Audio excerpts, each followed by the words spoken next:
도록 예수 인도하시니 그의 사랑 어찌 큰지 말로 알 수 없도다.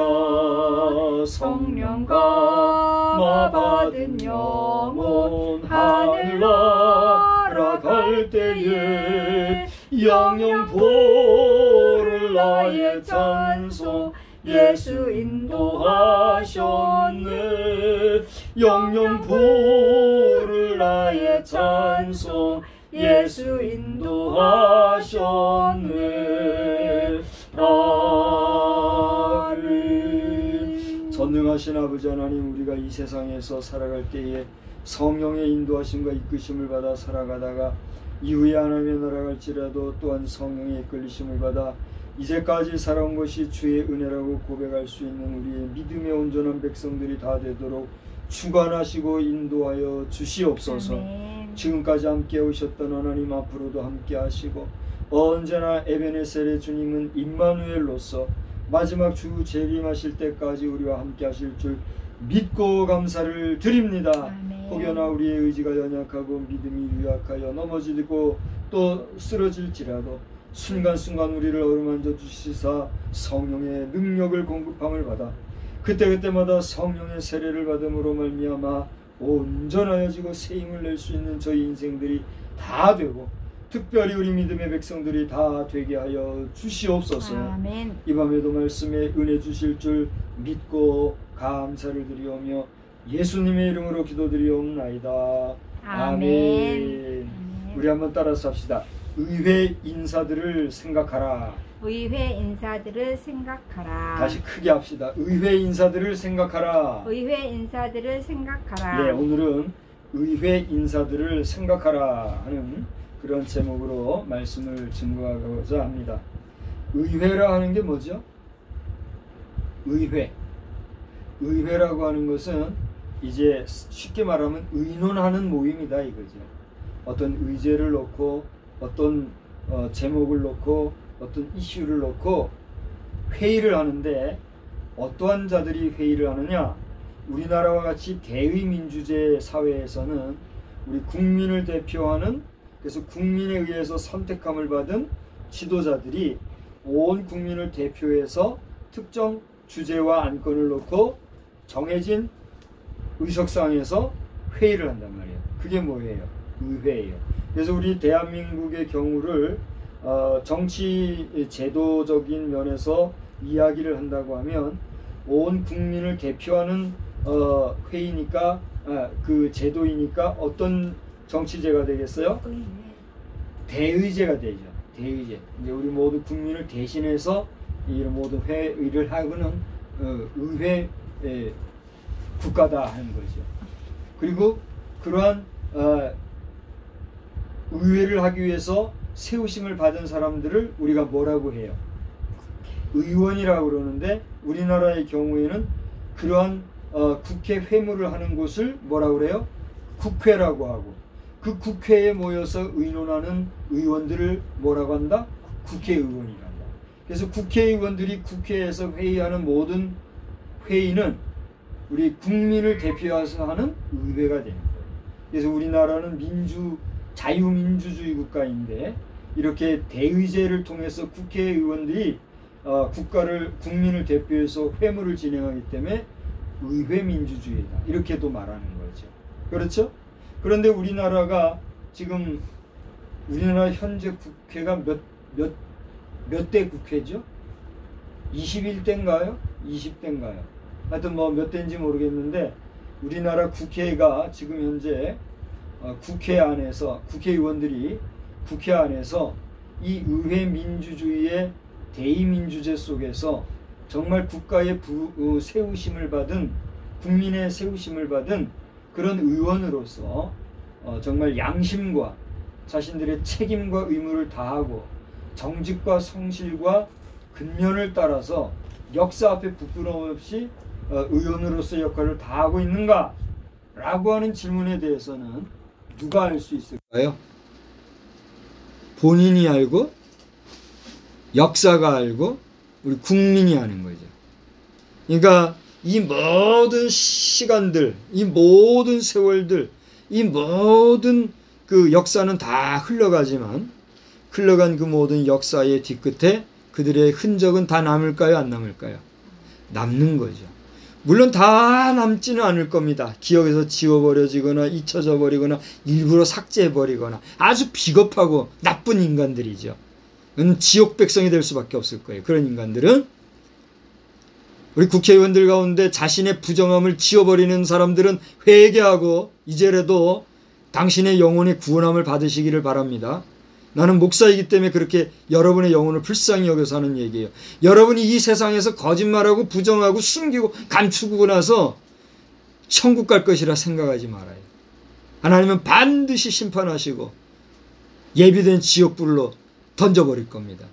그러니까 지옥을 믿지 못한다면 그 믿지 못한 죄값 때문에 지옥 갈 것이니까 지옥을 두려워하고 이제라도 양심을 따라서 여러분의 그 금배지가 부끄럼 없도록 하시기를 나는 목사니까 주의 이름으로 축복합니다. 내가 당신들을 저주하지는 않을 거예요. 저주하면 그 저주가 혹여라도 내게 임할까 봐 두려운 마음에서 나는 저주하지 아니하나 하나님께서 여러분의 부정함은 반드시 짚을 것이라는 걸 아시고 지금 거짓으로 의원이 됐다고 하면 당장 여러분이 양심의 가책을 따라서 그 자리를 저 누구야 변사또 앞에 암행어사 출도할 때 도망갔던 사람처럼 얼른 도망들 가고 선한 양심을 따라 우리 국민들의 공분함의 앞에 이제라도 바로 서게 되기를 주의 이름으로 축복합니다. 그래서 서두에 의회 인사들을 생각하라 하는 제목으로 말씀을 드리게 된 것은 오늘날 우리 현대 사회를 살아가면서 목사가 설교하는 이 설교는 지나간 2000년 전 예수님의 역사를 성경이라고 하는 이 텍스트에 의거해서 마치 주워 들은 거 반복하는 새가 무슨 새죠? 앵무새. 앵무새처럼 그걸 반복하는 앵무새와 같은 역할을 하라고 하나님이 세워주신 게 아니에요. 그 당시의 시대를 잘 분별하고 파악하고 그것을 잘 정리해서 우리가 살아가는 이 시대에 하나님께서 무엇을 말씀하시고자 하는가라고 하는 것에 대한 메시지를 전하는 메신저로의 역할을 하기 때문에 오늘 이 현대사회 속에서의 설교자는 그 역할이나 책임이 중요할까요? 중요하지 않을까요? 중요한 거예요. 그래서 저는 한때는 목사가 되는 게 정말 조심스럽고 이거 안 할 수 있으면 좋겠다 이런 생각도 한 적이 있었을까요? 없었을까요? 있었어요. 그 정도로 목사가 된다는 것은 책임이 동반되고 그 중량감이 무겁고 정말 하나님 앞에서 성경에도 기록된 것처럼 많이 준 자에게 많이 찾겠다 하셨고 또 주의 종들에게 더 책임을 크게 물을 것이라 말씀하신 바와 같이 하나님의 물으실 책임이 크기 때문에 너무너무 삼가스럽고 조심스러운 거란 말이에요.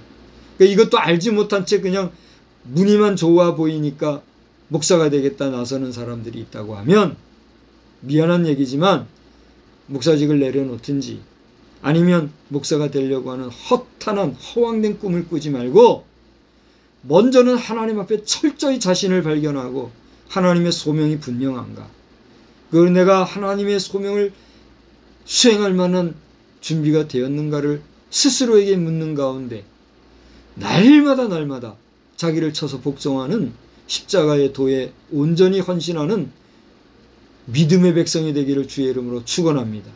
목사님 왜요? 그럼 목사님은 그러면 잘 하시나 보죠? 여러분이 볼 땐 제가 잘할 것 같아요? 못할 것 같아요? 제 앞에 있는 아내가 한번 얘기를 해봐요. 잘하고 있어요? 못하고 있어요? 대답을 안 한 거 보니까 시원찮은가 봐요. 그게 정답이에요. 저도 시원찮지 않습니다. 저도 완전하지 못합니다. 그렇기 때문에 날마다 갈등하고 제 스스로를 치고 내 스스로를 갈고 닦는 거예요. 목사가 되어서도 이런데 목사가 되기 전에 여러분이 먼저 하나님 앞에 올바르게 설 때에 하나님은 여러분을 세우실 만하면 세우실 것이고 여러분의 사명을 온전히 해 주실 줄로 믿습니다. 우리 의회의 제도권 안에 있는 의원들도 마찬가지예요.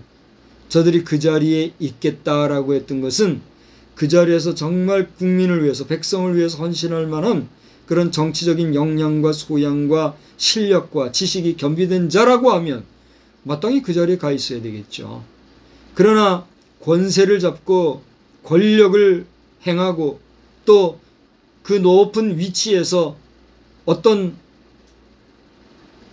권리 행사에 있어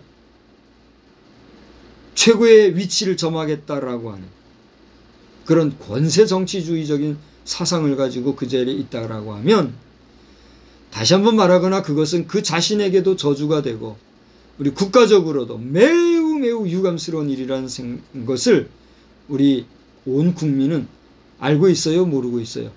알고 있다는 거예요. 그러니까 지금 국회에서 무슨 얘기들이 어떻게 돌아가는지 모르겠으나 국민 정서와 반하는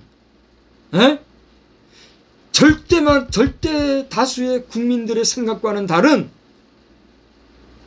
그 잡다한 법칙들, 법리들,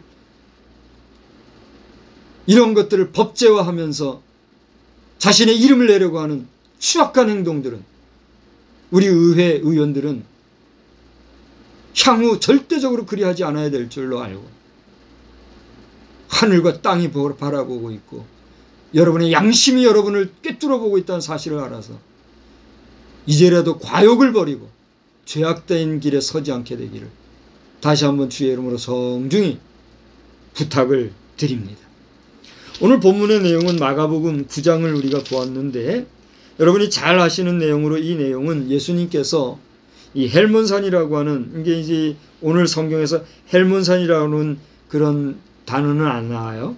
그러나 성경을 연구를 해볼 때 이 산은 헬몬산이라고 하는 산이라는 사실을 우리가 알 수가 있어요.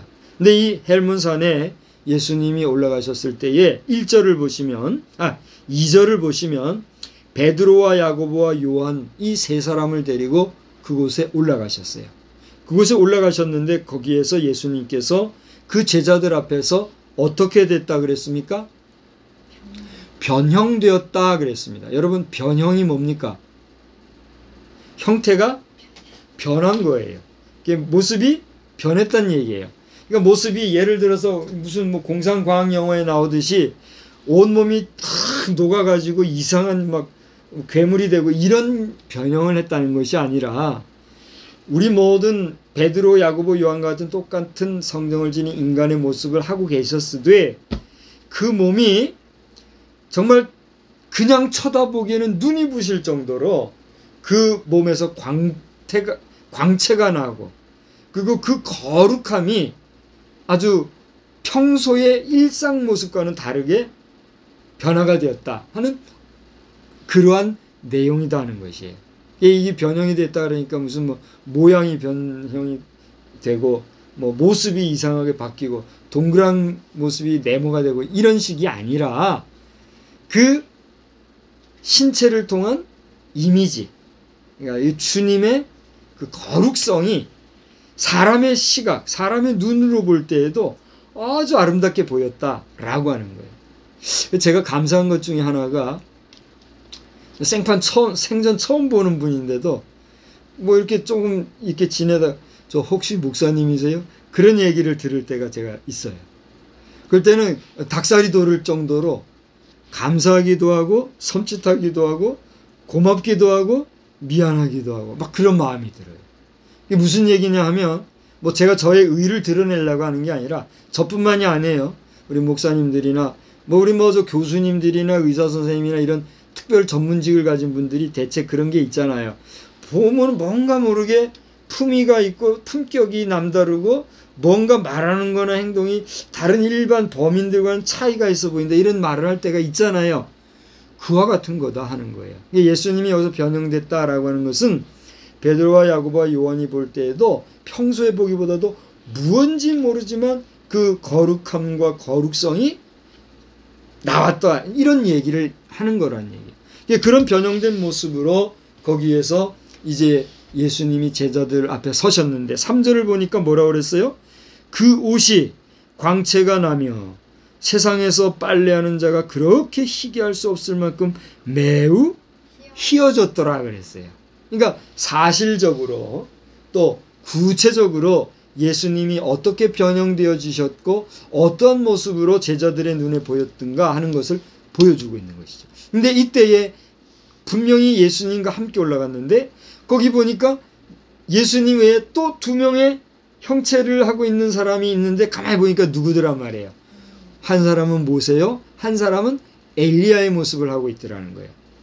물론 오늘 이 마가복음을 통해 기록한 마가는 그 이름을 모세와 엘리야라고 기록을 하였으나 실제 우리의 시각적으로 본 그 모습은 모세와 엘리야 당사자였을까요? 아니면 그의 어떤 현현한 영체로서 우리가 그런 모습을 본 그런 모양새였을까요? 여러분은 어떻습니까? 우리 신학자들이나 목회자들은 이 부분에 대해서 뭐라고 설명할지 모르겠으나 우리는 오늘 성경에서 모세와 엘리야가 그와 함께 있었다 했으니 사실 그대로 우리가 받아들이고 보고 믿으면 되는 거예요. 그렇지 않습니까? 그러니까 이제 여기에 대해서는 우리가 물질적인 개념이나 생체적인 어떤 과학적인 논리로서 이것을 설명하거나 뭐 말하려고 할 것이 아니라 저자 마가의 시각으로 또 그를 목격한 베드로와 야고보와 요한의 입으로 증거한 그 내용에서처럼 모세와 엘리야가 예수님과 함께 섰다는 모습을 우리가 보게 된다는 거예요. 자, 여기에서 이제 저는 오늘 제목 의회 인사들을 생각하라는 이야기를 가지고 한번 이야기를 하려고 하는 겁니다. 여러분 오늘 주석가들이 많이 있는데 그 가운데 김응조 목사님이라고 하는 목사님이 이 부분을 놓고 이 예수님과 모세와 엘리야의 그 대화는 마치 이 의회 제도에서 의원들이 의회를 한 것처럼 하나님의 나라를 위한 의회를 한 모습이었다. 이렇게 이야기를 하고 있다는 거예요. 다시 말하면 아까 말씀드린 대로 의회라고 하는 것은 어떤 특정 사안이나 주제에 대해서 회의를 하는 걸 의회라 그랬잖아요. 그러면 이 모세와 엘리야와 예수님은 무슨 회의를 했을까라고 하는 것입니다. 그래서 우리가 여기서 살펴볼 수 있는 것은 그 회의의 내용에 앞서서 잠깐 모세의 의미와 엘리야의 의미를 생각해 본다고 하면 모세와 엘리야는 어느 시대의 사람입니까? 그렇습니다. 구약시대의 인물로서 구약시대의 대표적인 사람인데 모세는 그 구약시대에 무엇을 대표하고 예표하는 사람일까요? 모세 하면 떠오르는 게 뭐예요? 출애굽. 또요? 지도자. 또요? 뭐 여러 가지가 있겠습니다만 모세 하면 율법을 떠올릴 수가 있잖아요. 다시 말하면 하나님께서는 모세를 통해서 뭘 주셨어요? 율법을 주셨고 그 율법과 규례와 조례와 여러 가지 하나님의 말씀을 다 지켜 준행하라고 대언자의 역할을 하게 해주셨단 말이에요. 그러한 율법의 대명사가 누구예요? 모세였어요. 그러면 엘리야는 구약시대에서 어떠한 인물로 우리가 예표가 된다고 볼 수 있을까요? 엘리야 하면 그의 신분이 뭐였어요? 선지자요? 예언자였잖아요. 다시 말하면 구약시대의 예언자의 대표격으로 엘리야를 등장시켰다는 거죠. 그래서 구약시대의 인물 모세와 엘리야를 통해서 하나님의 말씀인 율법과 예언에 대한 내용을 상징적으로 우리가 발견하면서 예수 그리스도와, 그죠? 잘 보세요. 예수 그리스도와 율법과 예언을 각각 상징하는 모세와 엘리야가 함께 대화하는 이런 모습을 보게 된다는 거죠. 자, 그런데 이 모습을 본 사람이 지금 누구였죠? 베드로와 야고보와 요한이었죠. 그러면 모세와 엘리야가 구약시대 사람이었다면 베드로와 야고보와 요한은 어느 시대 사람이에요? 신약시대 사람이에요. 그러니까 구약시대의 대표자로 모세와 엘리야가 예수님과 한 자리에서 있었다면 신약시대의 대표적인 사람이 누구? 베드로와 야고보와 요한이었더라 하는 것이에요. 그런데 이 베드로는 그가 전도하고 하나님의 말씀을 전함에 있어서 주 타켓이 누구예요? 백성들, 그 백성인데 그 백성은 어느 나라 백성? 그렇습니다. 베드로는 주로 유대인들을 향하여서 복음의 말씀을 증거한 유대의 사도였어요. 이스라엘 사람들을 주 다켓으로. 근데 야고보와 요한은 어땠어요? 물론 이스라엘 백성들, 유대인들을 위하여서도 복음을 전했지만 그들의 복음은 유대인 외에 다른 사람들을 뭐라고 그래요? 이스라엘 땅에 살면서 유대인들이 아닌 이스라엘에 사는 사람들을 뭐라고 했어요? 그걸 디아스포라라 그랬어요? 디아스포라라는 지중해를 중심으로 탈 이스라엘 백성들을, 이스라엘 동포들을 디아스포라라 하는 것이고, 그러니까 이스라엘 경내에 살면서 유대인이 아닌데 이스라엘 안에 사는 백성들이 있잖아요. 그 사람들을 유대인들은 뭐처럼 여겼더라 그랬잖아요. 그걸 뭐라 그래요? 그렇습니다. 이방인이라는 거예요.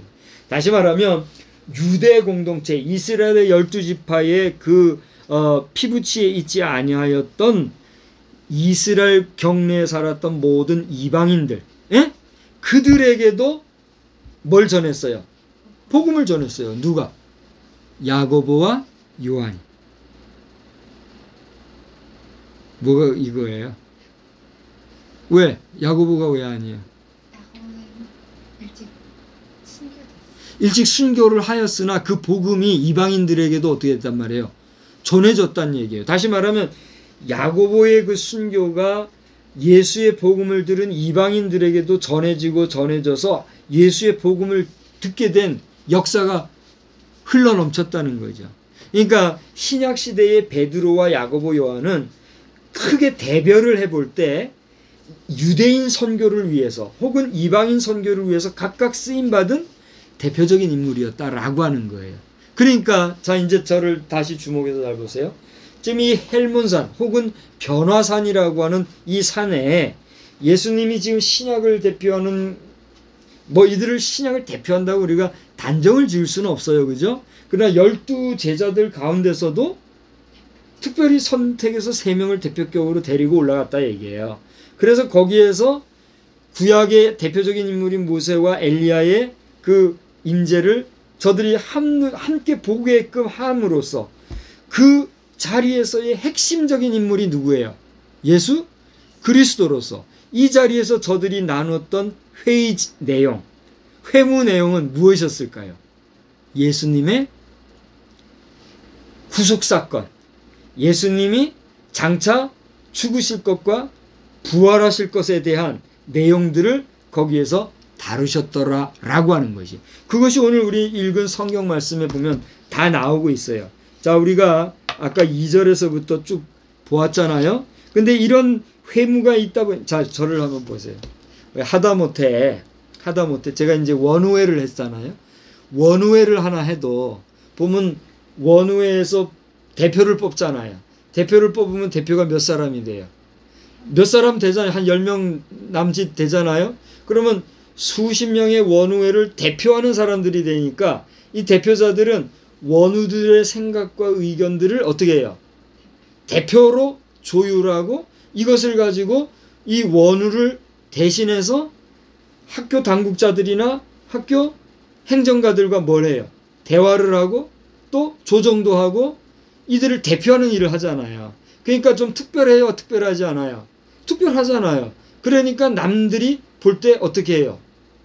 남다르게 대우를 해주잖아요. 아이고 회장님 총무님 하면서 아이 호칭도 붙여주고 이렇게 대우를 해주는 거 아니겠어요?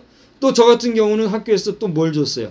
장학금을 줘서 장학금도 받아서 공부도 하고 이렇게 대우를 받잖아요.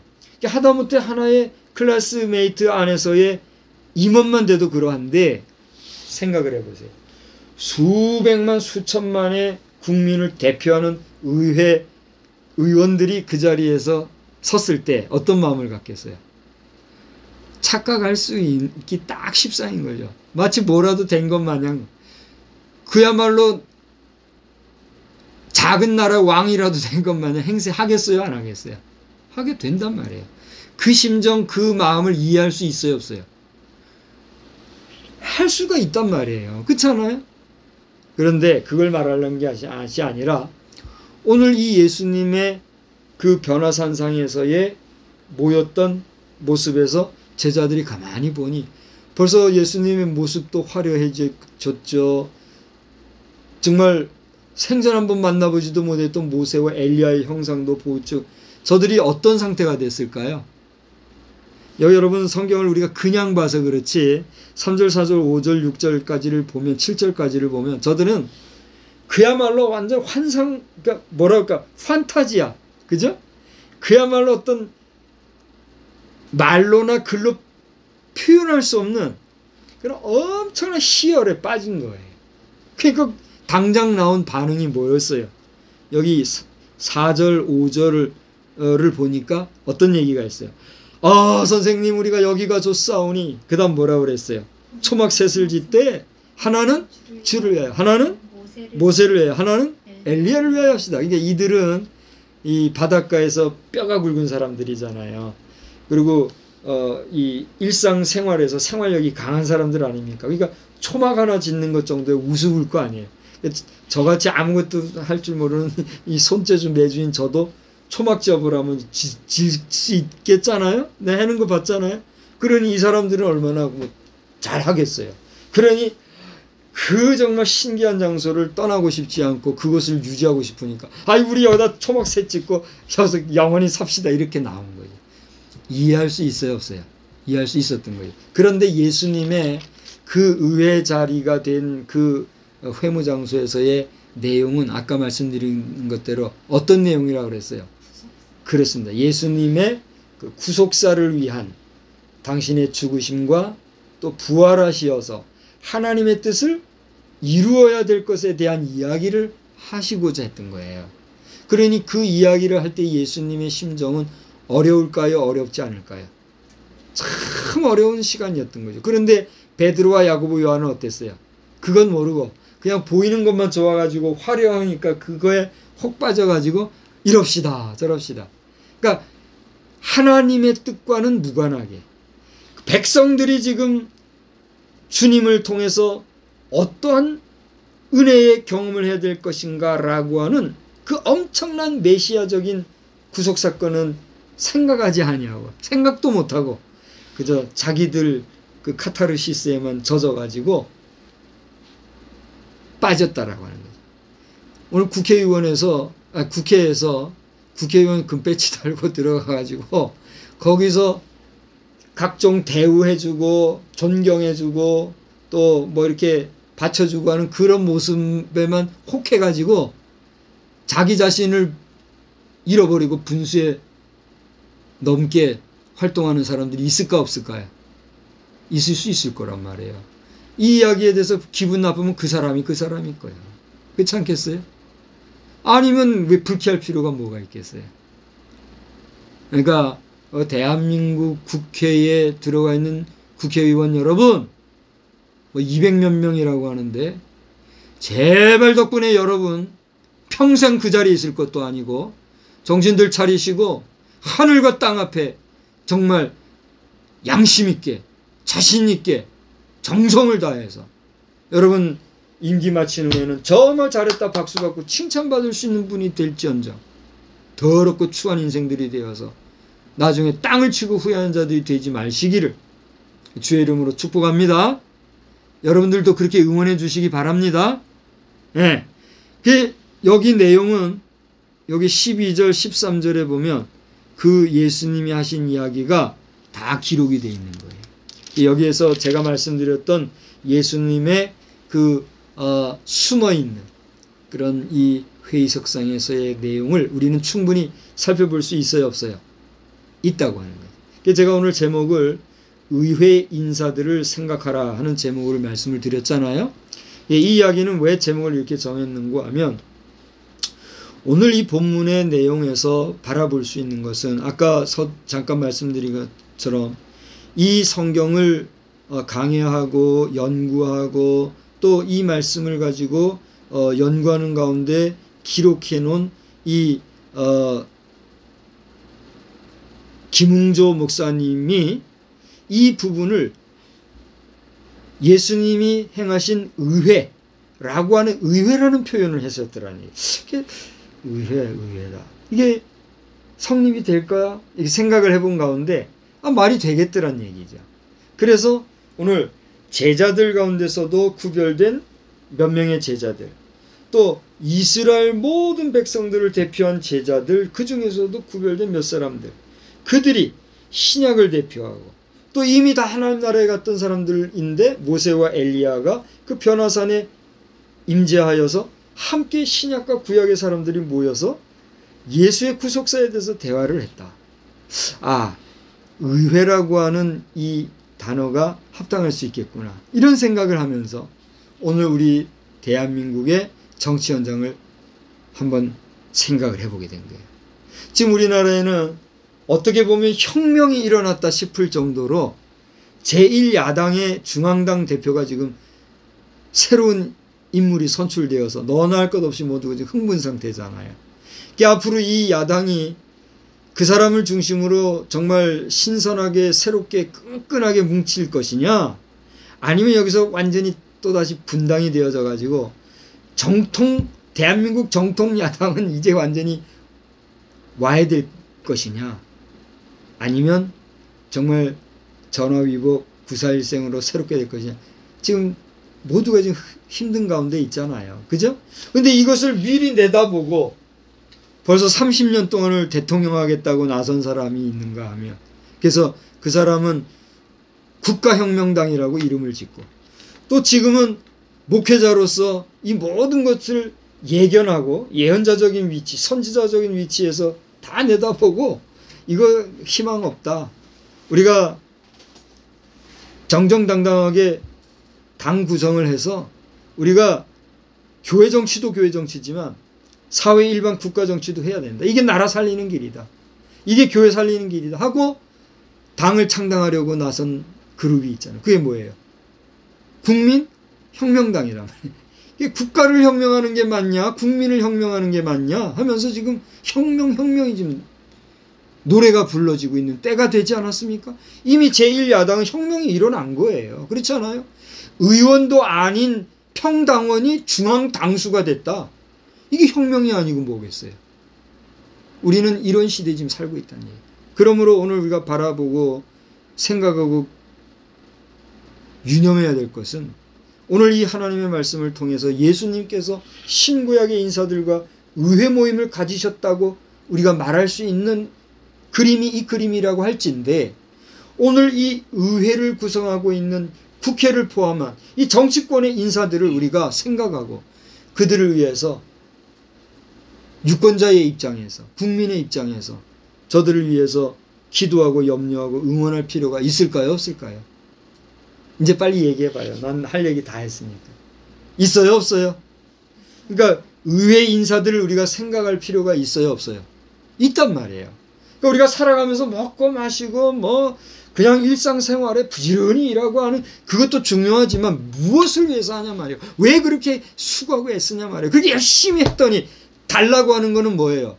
이 명목의 세금, 저 명목의 세금, 저런 세금, 이런 세금, 세금으로 나가는 것만 다 달라고 하고 말이죠.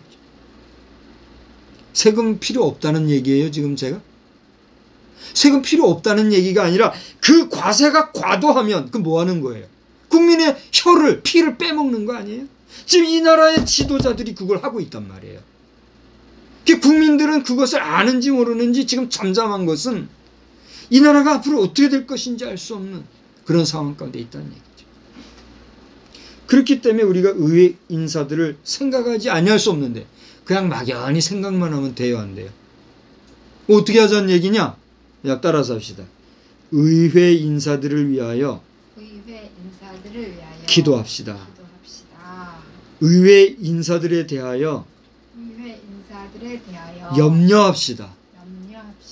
의회 인사들을 위하여 응원합시다. 우리가 의회 의원들을 생각하면 이런 것들이 떠올라요, 안 떠올라요? 안 떠오르면 이제부터 떠올리시기 바랍니다. 저는 우리 국회의원들이나 여기 우리 군에도 의회 의원들이 있잖아요. 뭐 하는 분들인지 난 잘 모르겠어요. 뭐 하는 분들인지 뭐지만 하여튼 열심히들 하실 거예요. 여기가 세계 유네스코 지역이라지만 무슨 유네스코 지역이요? 길거리마다 푸른 흘러넘치는데. 그러고 있는데 생각할 때마다 기도하는 거예요. 하나님, 저들의 역할을, 사명을 잘 감당하게 해주십시오. 또 마음으로 염려하는 거예요. 저들이 잘못 가는 길 되지 아니하고 바로 가게 해주십시오. 또 응원하는 거예요. 우리 군의회, 시의회 의원이든 국회의원이든 의회로 간 의원들을 위해서 응원하지 않으면 그들이 바로 설 수 있을까요? 없을까요? 바로 설 수가 없을 거예요. 그러니까 잘하라고 응원해야지. 자꾸 못한다고만 하면 될까요? 안 될까요? 안 되잖아요. 그러니까 못한다고 하는 소리는 차마 못하는 거고, 잘해주기를 뭐 하는 거예요? 응원하고 기도하는 거란 말이에요. 그러니까 오늘 전 이제 말씀을 마치고자 하는데, 오늘 마가복음 9장의 말씀을 가지고 의회의 인사들을 생각하라 하는 제목으로 정말 우리 주님의 구속사를 위하여 회물을 통해 제자들에게 자신의 정체성을 분명히 알려주셨듯이 오늘 우리 작은 그룹의 의회 의원이든 큰 규모의 국가의 국회의원이든 의원으로 의회에 있는 분들은 정말 온전히 역사 앞에, 국민 앞에, 하나님 앞에 부끄러움 없이 온전히 자신의 사명을 잘 감당할 수 있기를 위해서 우리가 힘껏 기도하고 염려하고 응원할 수 있는 그런 저와 여러분이 다 될 수 있기를 주님의 이름으로 간절히 축원합니다. 축원합니다. 그리고 이러한 모든 일련에 되어지는 일들을 우습게 가볍게 여기거나 무책임하게 생각하거나 남의 일로 생각할 것이 아니라 이것은 우리 시대 우리의 이야기다라고 하는 그런 의식을 가지고 우리가 함께 할 때에 하나님께서 이 나라를 안보해 주실 줄로 믿고 나아가는 우리가 되기를 다시 한번 주의 이름으로 축복합니다. 기도하겠습니다.